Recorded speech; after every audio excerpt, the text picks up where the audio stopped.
এই ধরুন আমার বাড়ির সামনে এত সেন্ট্রাল ফোর্স এসে দাঁড়ালো, বা এর আগে আননেসারি কোনো কিছু পেল না, সেন্ট্রাল ফোর্স দিয়ে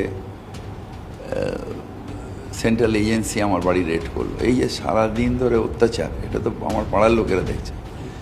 আমার পাড়ার যে মানুষগুলো বিজেপিকে ভোট দিত তারাও কিন্তু বীতশ্রদ্ধ হয়ে গেছে যে একটা পাড়ার ছেলে যে সোশ্যাল কাজ করে, যে সারাদিন হসপিটালে ভর্তি করায়, ছোটোবেলার থেকে শ্মশান যাত্রী হয়, তার বাড়িতেও এরকম অত্যাচার হচ্ছে। এটা কিন্তু বিজেপির পক্ষে আরও ক্ষতিকর হচ্ছে বলে আমার মনে হয়। এই হঠাৎ করে রাত্রিবেলা এসে, আমি তো কোনোদিন রিগিং করিনি, আমি তো কোনোদিন মারপিট করিনি, আমি তো কোনোদিন বোমা মারিনি, বন্দুক চালাইনি।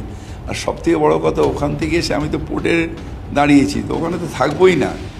হঠাৎ রাত্রিবেলা এসে ঘিরে ধরলো। সেই নকশালের সময় আমরা ছোটোবেলা দেখেছিলাম যে রোড ভাগাভাগি করে সিআরপিএফ নিয়ে বাড়ি বাড়ি সার্চ হতো।